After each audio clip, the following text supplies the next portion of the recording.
ছোটকা এখনো ভালোর দিন নেই জানো তো। তুমি কাউকে ভালো কথা বললে সে ঠিক তার উল্টোটা বুঝবে। আমি ওকে চাকরি করার কথা এই জন্য বলছিলাম যাতে ও কনফিডেন্সটা ফিরে পায়।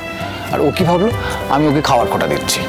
আর শোনো, এই আমাদের বাড়িটা না একটা জয়েন্ট ফ্যামিলি, এখানে শুধুমাত্র আমার পয়সায় চলে না, এখানে সকলের একটা ফান্ড আছে। সুতরাং তুমি যদি খেয়ে থাকো তুমি সকলের ফান্ডের টাকায় খেয়েছো, বুঝেছো? এই খাওয়া খাওয়া করছিস কেন সকালবেলায়? বেশ করেছে খাচ্ছি, পায়ের ওপর পা তুলে বসে খাবে। এই বাড়ির বউ বলে কথা, ঘরের লক্ষ্মী, তাকে তুই খাবার খোটা দিচ্ছিস? এই দেখো আমি খাওয়ার খোটা দিচ্ছি, এটাকে খাওয়ার খোটা বলে ছোটকা? না না, আমি কিছু শুনিনি। হ্যাঁ, তুমি তো ঠিক ঠিক সময় আবার ঠিক ঠিক কথা শুনতে পাও না। হ্যাঁ, আর তুমি তো এখন বলবেই। এই তান, একদম চুপ কর, দে প্লেটটা দে তো, এই খাবারটা খেয়ে নে বরং। আচ্ছা অল্প করে দাও, আমার মিটিং আছে, সেখানে অনেক খাওয়া দাওয়া আছে। মিটিং সে তো অনেক দেরিতে, খাবার দেওয়ার আগে কেন বলিস বলতো? অল্প করে দাও, ভালো করে খেয়ে যা। আচ্ছা তোমার কোনো আইডিয়া আছে তুমি কতটা খাবার দাও? তুমি একজনকে যা খাবার দাও না তাতে 3 জন খেতে পারে। অনেক বলে বলে তাও কমাতে পেরেছি, কিন্তু তাতেও তুমি যা দাও সে কি আমার পেট আইঢাই করে। আমি তো অফিসে যাওয়ার সময় অর্ধেক দিন গাড়িতে ঘুমিয়ে নি। ও বাহ, অমনি বড় মার দোষ হয়ে গেল। সুন্দর না, নিজে ঘুমোবে গাড়িতে, নিজে ঘুম কাতুরে, দোষটা বড় মার হয়ে গেল। তুমি অনেক কথা বলেছো। লালন কোথায়? এই ফুলঝুরি, লালন কোথায় রে? আমি কি করে জানবো? এখানে তো অনেকেই আছে, তাদের শুধু না। এখন তো তুই জানবি ফুলঝুরি, নাকি কালকে আশীর্বাদ হয়ে গেছে আর আজ থেকে আসবে না? কি রে? দেখো আমাকে একবার বলেছিল যে আমি যদি ওকে ছাড়িয়ে না দিই তাহলে ও কোনোদিন ছাড়বে না। তারপর এও বলেছিল যে আমি যদি ওকে ছাড়িয়ে দিই তাহলে ও কাজ করেই খাবে, মানে গাড়ি চালিয়েই খাবে, অন্য কারোর গাড়ি চালাবে। টাট তো আছে ছেলে 16 আনা একেবারে। তো কি ছেলে কি চাবিটা নিয়ে গেছে? না, চাবি তো নেয়নি। এই কমলিনী, আমি তোমাকে বলতে বলে দিয়েছিলাম না, বলেছো? হ্যাঁ, কিন্তু কালকে যা হলো তাতে কি করে আর বলবো বলো? আমি তো এটাও বুঝতে পারছিলাম না যে আশীর্বাদটা আদৌ হবে কি হবে না। আর তারপরে যেটা হলো, তো আশীর্বাদ তো হয়ে গেছে, তোমার আক্ষেপ মিটেছে তো?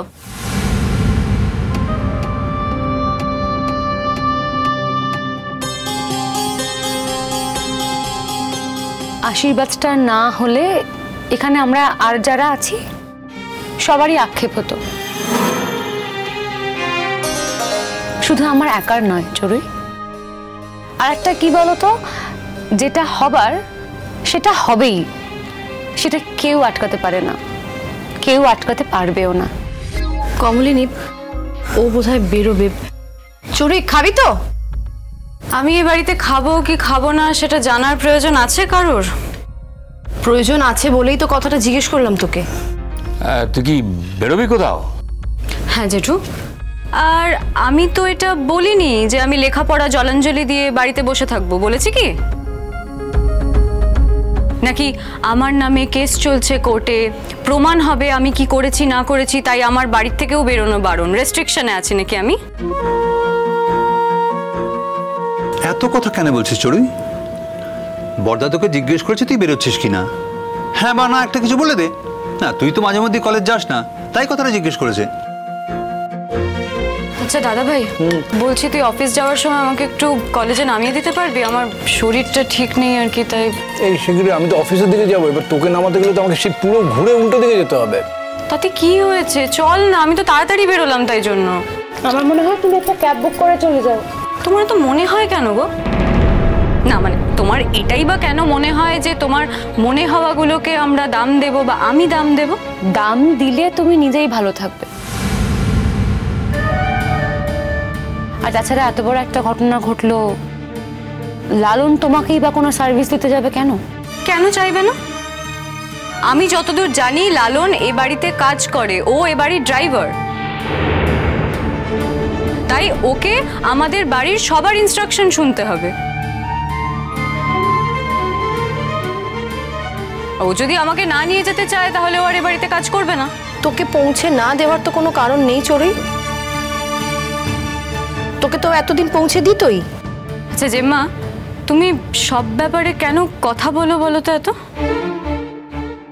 কেন কেন কেন সব ব্যাপারে কথা বলবো না? মানে চড়ুই, কেন সব ব্যাপারে কথা বলবো না? আমি কোনো কথা বললে সেটা দোষের হয়ে যায়? আর তুই কি ঠিক করে দিবি আমি কোন কথাটা বলবো আর বলবো না? আচ্ছা আমার ব্যাপারে অন্তত কথা বলো না। হ্যাঁ কেন বলবো না? তুই তো সবার মাঝেই কথাটা বলেছিস, আর সবার মধ্যে আমিও আছি, তাহলে আমি কেন বলবো না? আর শোন চড়ি, তুই তো আমাকে বড় মা বলে ডাকিস, মা শব্দটা তো কথার পরে যোগ করিস। তাহলে তোর মার যদি অধিকার থাকে 100% কথা বলার তোর ব্যাপারে, তাহলে আমারও 50 ভাগ অধিকার আছে তো নিশ্চয়ই, তাই না? সত্যি চড়ুই, এত বড় একটা ঘটনা ঘটে গেল, তারপরেও তুই এখনো এত মেজাজ দেখাচ্ছিস, পারছিস কি করে তুই এটা? ছোটকা, ব্যাপারটা তো আর তোমাদের হাতে নেই, ব্যাপারটা পুরোপুরি কোর্টের কাছে। তাই আমার মনে হয় সেই বিষয়ে তোমার এত কথা বলা উচিত নয়, এটা তুমি নিশ্চয়ই জানো। না, ব্যাপারটা থানায় থাক আর কোর্টেই থাক, ব্যাপারটা তো বাড়িতেই হয়েছে, তো বাড়ির লোকরা তো কথা বলতেই পারে। চড়ুই, লালন বেসিক্যালি আমার গাড়ি চালাবে বলে এসেছিল। হ্যাঁ, আমার গাড়ি চালানোর পরে যখন ফাঁকা টাইম থাকবে তখন যে কেউ চড়তে পারত। এবার তোর সঙ্গে লালনের যে গন্ডগোলটা ঘটেছে, তারপর আর লালন তোকে নিয়ে গাড়ি চালাবে না, এটা ঠিক কথা। আর তুই আজকে এত বড় বড় কথাগুলো বলছিস, এই যে ইনস্ট্রাকশন দিচ্ছিস যে ও তোর কথা না শুনলেও গাড়ি চালাতে পারবে না, এগুলো তুই কেন বলছিস? তোর সঙ্গে লালনের বিয়েটা হয়নি বলে। আর যদি তোর সঙ্গে লালনের বিয়েটা হতো, তাহলে তুই এই কথাগুলো বলতিস তো? দাদা ভাই, তুই আমাকে অপমান করছিস? ও ওখানে দাঁড়িয়ে আছে মেয়েটা, তুই ওর সামনে আমাকে অপমান করছিস কেন? অপমান করিনি, যেটা সত্যি সেটা বলেছি। আর তুমি বা অপমানিত হচ্ছ কেন চুরি? এমন একটা কথা বললে কেন যেটা নিয়ে অনেক প্রশ্ন উঠতে পারে? তোমার তো নিজের এটা বোঝা উচিত ছিল যে যে ঘটনা ঘটেছে তারপর লালনকে তুমি আর ডাকতে পারো না, লালনের কাছ থেকে তুমি আর কোনো হেল্প নিতে পারো না, তোমার তো নিজের বোঝা উচিত ছিল। কেন পারি না? ও তো এবাড়ির কাজের লোক, তা এবাড়ি সবাই ওর থেকে সার্ভিস নিতে পারে, আমিও পারি। আর দাদা ভাই শোন, তুই তো আগে এই কথাটা কোনোদিন বলিসনি যে গাড়িটা শুধু তোর জন্য, বলিসনি তো? তুই বলেছিলি গাড়িটা বাড়ির জন্য, তুই চালাতে পারবি না সবসময়, তাই একটা ড্রাইভার রাখছিস। আর এখন হঠাৎ করে বলছিস ও শুধু তোর জন্য, মানে বলছিস তুই আমাকে রেস্ট্রিক্ট করার জন্য, তাই তো? দেখ, আমি না ভুলভাল তর্ক করতে চাই না, আমি তোকে একটা কথা বলছি, তুই নিজের মতো করে চলে যা। কেন যাব আমি? ও বাড়িতে গাড়ি থাকতে, গাড়ির ড্রাইভার থাকতে আমাকে কেন নিজে যেতে হবে? এরপর বলবে বাড়িতে কাজের লোক আছে, ও আমার কাজ করবে না, যদি খাবার থাকে কিছু নিজে করে খেতে হবে। যদি পরিস্থিতি সেরকম তৈরি করিস তাহলে তাই করতে হবে। একটা কথা জেনে রাখিস চুরি, আমরা কিন্তু এদের কেউ কাজের লোক বলে ভাবি না। আর যাকে তুই বিয়ে করতে চেয়েছিলি তাকে এখন তুই কাজের লোক বলছিস? বিয়ে করতে চেয়েছিলাম মানেই তো আর ওর স্ট্যাটাসটা বদলে যাচ্ছে না জেঠু। সে তো একটা কাজের লোকই বটে। আর আমি ওকে বিয়ে করতে চেয়েছি না ও আমাকে বিয়ে করতে চেয়েছে, সেটা না হয় আমি কোর্টে বলবো, এসবের মধ্যে তোমরা ঢুকো না। আরেকটা কথা, তোমরা সবাই যা ওপর ওপর দেখো বোঝো সেটা কিন্তু সব নয়।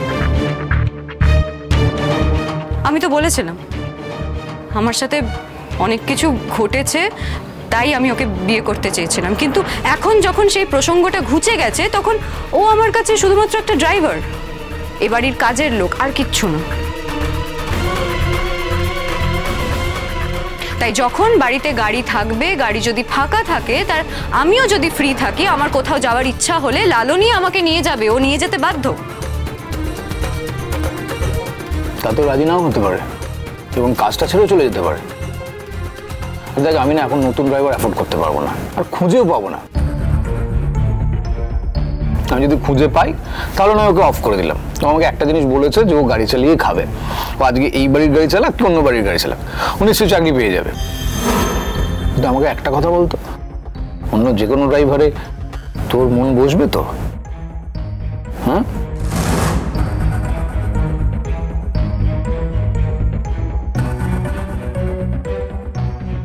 কমলানি, আরে লালনকে ফোনটা করো না। এই ফুলঝুরি, তোর সাথে কথা হয়েছে কোনো? না টান দাদা, আমার সাথে তো কোনো কথা হয়নি। ন্যাকা মিথ্যের জাহাজ।